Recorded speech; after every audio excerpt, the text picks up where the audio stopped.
வணக்கம் நண்பர்களே, நான் உங்கள் ஆர்டிஎஸ்.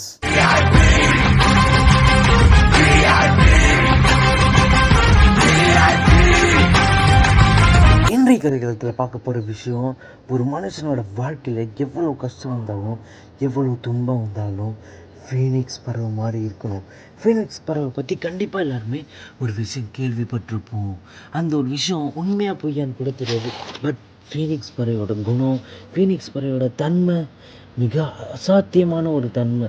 அது எத்தனை வாட்டி தன்னோட உயிரை மாற்றிக்கிட்டாலும் திரும்ப திரும்ப திரும்ப திரும்ப உயிர் தெழுந்து வரும்.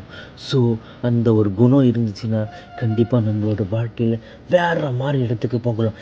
என்னடா ஆர்டிஎஸ் சொல்கிற, ஃபீனிக்ஸ் பறவை மாதிரி நம்மளால் திரும்ப பிறக்க முடியுமா? நம்மளால் திரும்ப பிறக்க முடியாது. பட் ஒரு விஷயத்தில் தோற்றுட்டோம் அப்படின்னா திரும்ப திரும்ப அந்த ஒரு விஷயத்தில் முயற்சி பண்ண முடியும். வாங்க கதைகளத்திற்கு போகலாம். இந்த உலகத்தில் பல்லாயிரம் கோடி மக்கள் இருந்துட்டு தான் இருக்காங்க. பட் ஒவ்வொரு மக்களும் ஒவ்வொரு தரப்பினரும் வெவ்வேறு மாதிரி வாழ்ந்துட்டு வராங்க. ஒரு தரப்பினர் தான் எத்தனை வாட்டி தோத்தாலும் திரும்ப திரும்ப ஜெயிச்சுட்டே இருக்காங்க. அவங்க சக்ஸஸ்ஃபுல் பீப்புளாக அமைகிறாங்க. ஒரு தரப்பினர் நான் ஒரு தோல்வியை கண்ட பிறகு இது நமக்கு செட் ஆகுதுன்னு கைவிட்டுட்டு போகிற மக்கள் ஒரு தரப்பினர். இன்னொரு தரப்பினர் இதெல்லாம் பார்த்துட்டு தேவையில்லாமல் வேஸ்ட் ஆஃப் டைம் பண்ணிகிட்டு இருக்கான், வெறும் வெட்டி நியாயம் பேசுறதுக்கான ஒரு தரப்பினர். இந்த 3 தரப்பினரில் யார் சக்ஸஸ்ஃபுல் பீப்புளாக மாறிட்டே இருக்காங்க? ஃபஸ்ட்டு சொன்ன பார்த்தீங்களா, அவங்களால மட்டும்தான். பிகாஸ் அவங்களோட குணம் ஃபீனிக்ஸ் பறவை மாதிரி. செத்து போயிட்டாலும் திரும்ப திரும்ப உயிர் திழையிற குணம் ஃபீனிக்ஸ் பறவைக்கிட்ட இருக்குது. ஸோ அவங்களும் அந்த மாதிரி ஒரு குணத்தை சேர்ந்தவங்க தான். நான் எத்தனை வாட்டி தோக்குறேன்றது எனக்கு முக்கியமே இல்லை. எத்தனை வாட்டி தோட்டாலும் நான் அடுத்த ஒரு முயற்சி பண்ண தான் போகிறேன். அடுத்த ஒரு முயற்சிக்கு நான் ட்ரை பண்ண தான் போகிறேன். பிகாஸ் அவங்க 99% 0.1% தோல்வியை கண்டாலும் அடுத்த ஒரு இலக்கை நோக்கி போகிற ஒரு பர்சனாக இருந்தால், அவங்களோட மனசில் அந்த ஃபீனிக்ஸ் பறவையோட குணம் இருந்துச்சுன்னா அவங்கள தடுக்க இந்த உலகத்தில் யாராலையும் முடியவே முடியாது. Because they have a dream, they have a lot of success in mind.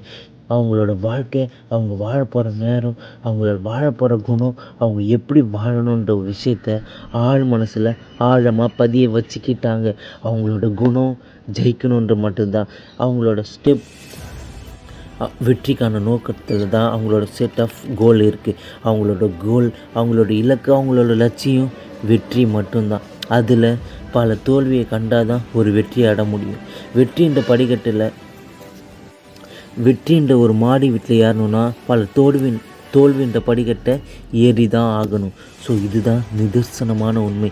வெற்றி உனக்கு ஆணவத்தை கொடுக்கலாம், பட் தோல்வி தான் உனக்கு அனுபவத்தையும் மிகச்சிறந்த பயிற்சியையும் கொடுக்கும். பிகாஸ் தோல்வி தான் உனக்கு மிகச்சிறந்த கோச்.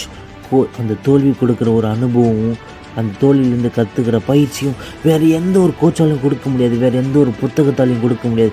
எத்தனை வாட்டி நீ திரும்ப திரும்ப மோட்டிவேஷன் ஆகி வீடியோஸ் பார்த்தாலும் சரி, நீ மோட்டிவேட் மட்டும்தான் ஆக முடியுமே தவிர உனக்கு சிறந்த அனுபவம் அந்த தோல்வியால் மட்டும்தான் கொடுக்க முடியும். பிகாஸ் அதனால தான் சக்ஸஸ்ஃபுல் பீப்புள் எத்தனை வாட்டி தோற்றாலும் திரும்ப திரும்ப முயற்சி பண்ணுறாங்க.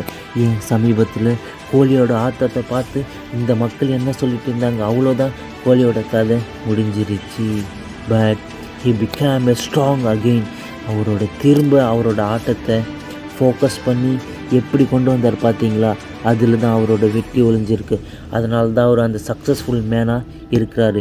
தோல்வியை கண்டு அஞ்சுறவன் களத்தில் இருக்கவே மாட்டான். தோல்வியை கண்டு அஞ்சாதவன் அடுத்தடுத்த இலத்துக்கு போயிட்டே இருப்பான். ஸோ இந்த ஒரு குணத்தில் நீங்கள் எப்படி இருக்கணும் நினைக்கிறீங்க, நீங்கள் முடிவு பண்ணிக்கோங்க. ஃபீனிக்ஸ் பறவை மாதிரி இந்த உலகத்தில் திரும்ப திரும்ப பிறந்து எழுக்க நினைக்கிறீங்களா? இல்லை மற்ற மக்கள் மாதிரி குற்றம் சாட்டிட்டு மற்ற மக்கள் மாதிரி அந்த களத்திலேருந்து விடுபட நினைக்கிறீங்களா? Because you have a dream. உன்னோட பந்தயத்தில் நீ தான் ஓடி ஆகணும். உனக்குன்னு ஒரு வாழ்க்கை இருக்குது. நீ எப்படிப்பட்ட வாழ்க்கையை வாழணும்னு நினைக்கிறேன், அதை நீ முடிவு பண்ணிக்கோ. என்னோடய வாழ்க்கை வேறு மாதிரி இருக்கலாம். எனக்கு சமீபத்தில் எந்த வியூஸ் வர்றனாலும் பரவாயில்ல, பட் என்னோடய வேலையை நான் கண்டினியூஸாக செஞ்சுட்டு இருக்கேன். எதிர்பார்த்த விஷயம் எதிர்பாராத நேரத்தில் தான் நடக்குன்றது உண்மை. ஸோ நம்மளோட கடமையை தொடர்ந்து கண்டினியூஸாக கன்சிஸ்டன்சியாக ஆழ் மனசில் பதிய வச்சுட்டு நாம் வெற்றியை நோக்கி பயணிச்சுட்டே இருக்கலாம். அந்த ஆழ் மனசு சரியான நேரத்தில் தஸ் உனக்கு அந்த ஒரு வெற்றியை கொண்டு வந்து கொடுக்கும். உங்களுக்குள்ளே நீங்களும் ஒரு ஃபீனிக்ஸ் பறவைன்றதை நீங்கள் எப்போ நம்ப போகிறீங்க? ஸோ இந்த ஒரு கதைகளத்தில் இந்த ஒரு பதிவு உங்களை இன்ஸ்பயர் பண்ணியிருக்கோம், எனக்குள்ளே ஒரு மாற்றத்தை உருவாக்கிச்சு அப்படின்னு நினச்சிங்கன்னா நம்மளோட பேஜை சப்ஸ்கிரைப் பண்ணிவிட்டு உங்களோட நண்பர்களுக்கு ஷேர் பண்ணுங்கள். மீண்டும் அடுத்த ஒரு அருமையான கதைகளத்தில் உங்களை வந்து பார்க்குறேன். ஆர்டிஎஸ்.